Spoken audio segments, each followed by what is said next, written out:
Finaritra tokolasy tokovavy manaraka hatrany ty fandarina zany malaza ity. Atombotra dia atombotra ny fiatrehana ny fifidianana amin'ity taona ity satria efa andro vitsivitsy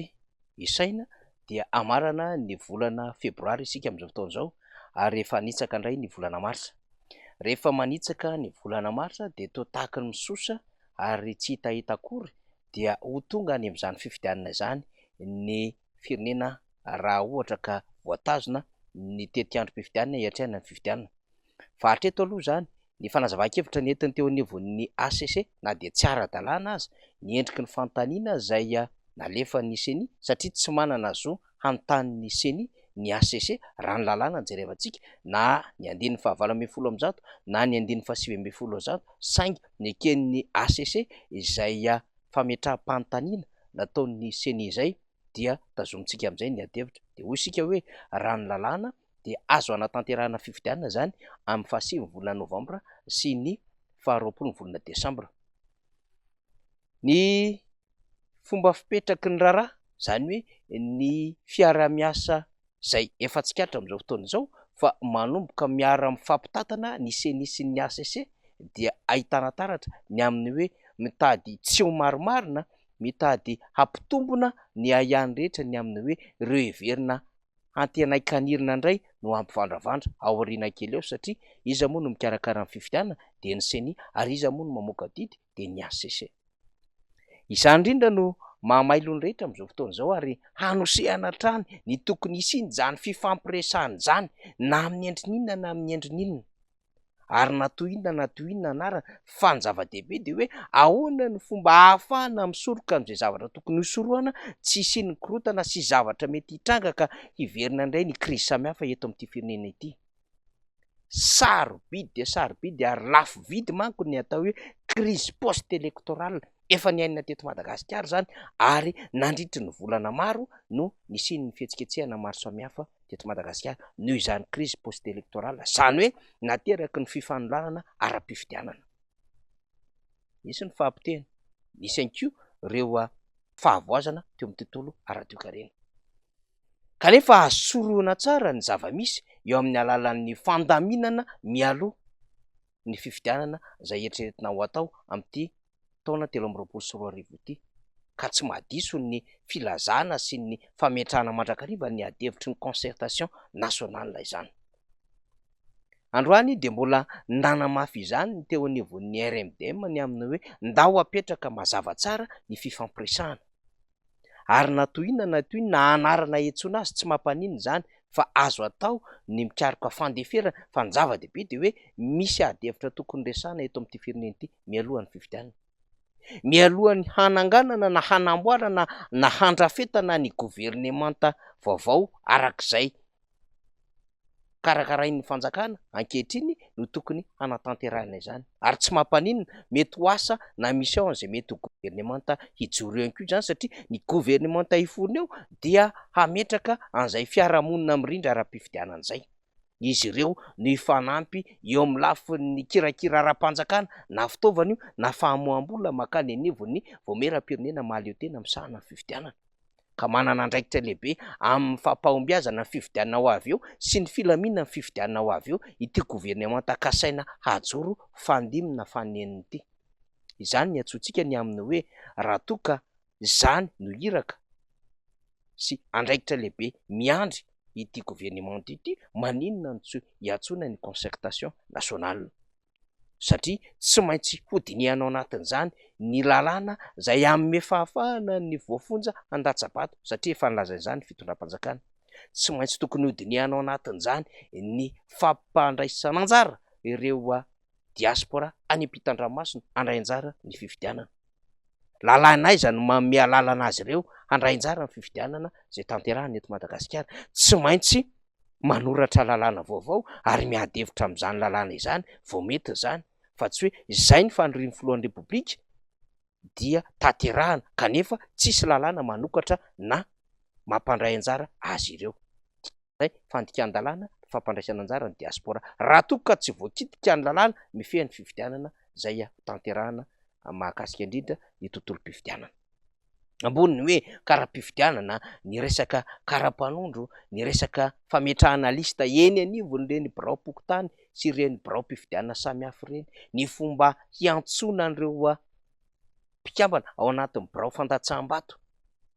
ny fomba hikirakirana ny vokatra mba ho eken'ny rehetra, dikan'izay mila fangaraharahan'ny mpiasa eny anivon'ny fokotany, ny seny sy ireo fomba fiasa vaovao tsy hiverena ny tranga teo aloha intsony, hatramin'ny vola ampiasain'ny kandida ka mba tsisy kandida matanjaka ampiasa amin'ny fahefana ara-bola zay tsy hitanono nefa misy kandida zay tsy mba manana akory no ampiasaina kanefa manana foto-kevitra hirotsahana amin'izany fifidianana filoham-pirenena izany.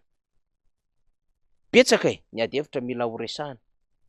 tonga hatrany amin'ny logiciel na hoe ny rindram-baiko ahafahana zany mandamy mandrara-pifidianana sy fikajiana an'ireo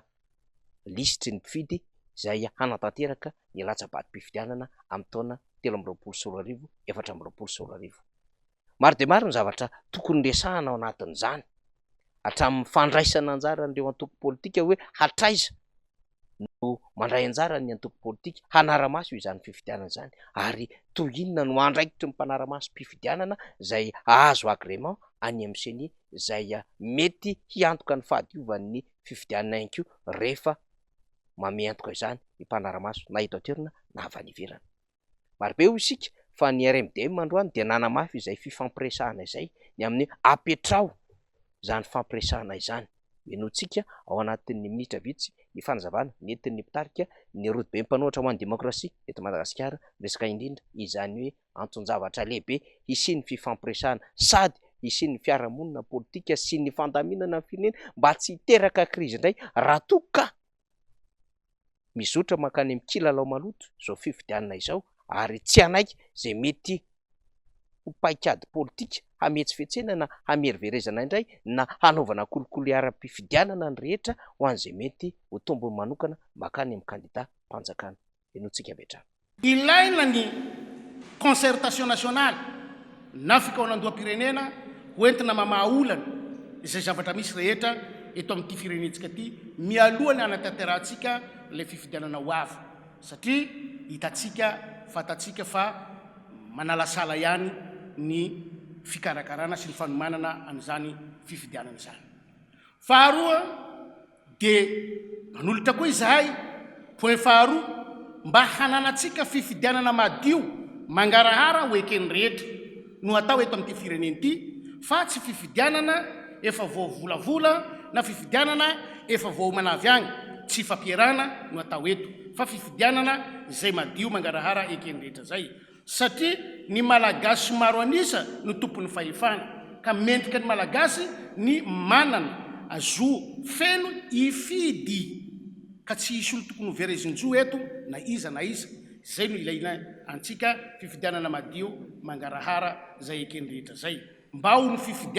valiny fifidianana zay mba valiny mba tsy hampisy raorao na disadisa eto amin'ity tanindrazantsika ity. Ndao ifampiresaka tsika, tsy misy maharatsy ny fifampiresana hoentin'ny fanjakana ao zay zavatra tiany ho resany, fa raha ohatra ka didiko fe lehibe no atao eto tsy hisy olanaiky zany jadona ane zany, ka mba hialana an'izay jadona zay tsy hisy olanaiky jadona, mba hialana an'izay ndao ifampiresaka rangahy, inona ny olana amin'ny fifampiresahany, inona ny atahorana ao anatin'ny fifampiresahana. Dia eo ampiandrasantsika ho satosatosa ny mpitondra fanjakana fa fantanina mipetraka tokoa dia ny hoe fa maninona ny matahotra concertation nationale ny fitondram-panjakana, maninona ny matahotra dialogue politika ny fitondram-panjakana, ary maninona no matahotra an'izay mety fiantsona ataon'ny autorité morale na ny fiangonana na ihany koa ireo ray aman-dreny ara-drazana ny fitondram-panjakana. Maninona ny matahotra io isika? Sa kobokobon'ny marina ka matahotra ny isehoany zay lafin-javatra hitranga ao anatin'ny fahadiovana teny rehetra iseho zany?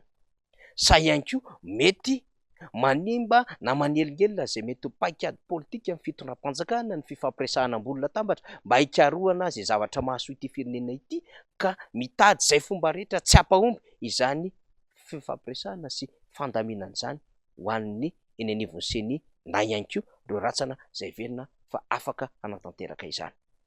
Kisa moa no afaka hanatanteraka izany ny CFM efa rava ny ACDD mbola ao, ny FFKM mbola any. Ireo ray aman-dreny ara-drazana mbola afaka hijoro hampahomby izany fifampiresahana izany. Ko maninona zany tsy ho aseho vahoaka, omena andraikitra mba ahafahana mitandro, satria zava-dehibe ny isian'ilay hoe prévention na crise na fisorohana tsy isian'ny crise eto Madagasikara. Ka raha ohatra ka mila sorohana ny crise dia ny fifanantonana, fifampiresahana ho an'ny fandaminana, hiatrehana ny lalao madio, zany ny tanjony rehetra. Tsy misy manko lalao azo atao raha toa ka ratsy ny fomba hikarakarana azy. Tsy misy lalao azo eken'ny rehetra hoe heverina ho madio raha toa ka mpitsara hitongilana no hitsara ny lalao. Ary tsy misy ihany koa lalao heverina fa hitondra fandresena ho an'ny ray raha toa ka kianja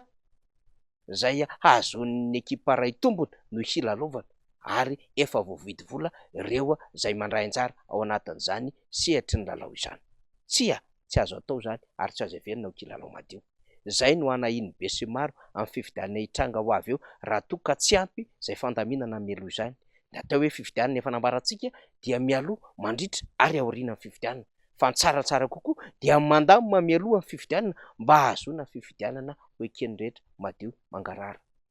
Manaiky izany ary efa naporisika izany ny von'ny iraisam-pirenena tamin'ny alalan'ny von'ny Eoropeanina, ary naniry izany ihany koa ireo rehetra zay mpamme hevitra ary azo lazaina fa ray aman-dreny zay mpandrindra ny fiarahamonina mpanitsy ny ity rehefa amin'ny fotoana zay manantanina ny crise eto Madagasikara, tahaka ny nataon'ny FFKM, fivondrona amben'ny eveka sy ireo fikambanana fiarahamonina samihafa zay efa nanao ny heviny teto Madagasikara. Zany no irariana ka heverintsika fa hisokatra ary anana fahalala-tsaina ny mpitondra ankehitriny ka ametraka ny honnêteté politique, honnêteté intellectuelle ary ametraka ny tena etika ho an'ny fomba fanaovana politika, fa tsy sanatry n'izany akory fitiavan-tena ary fitiavam-pahefana. Heverintsika izany andevitra any satria ny hanontsongona maty isika dia tahotra ny andevombelona resahantsika foana zany, ary ny fity tsy mifamarafara ady no hiafarany. Zany zava-misy, zany malaza makasitraka tompolahy, makatelina tompolahy.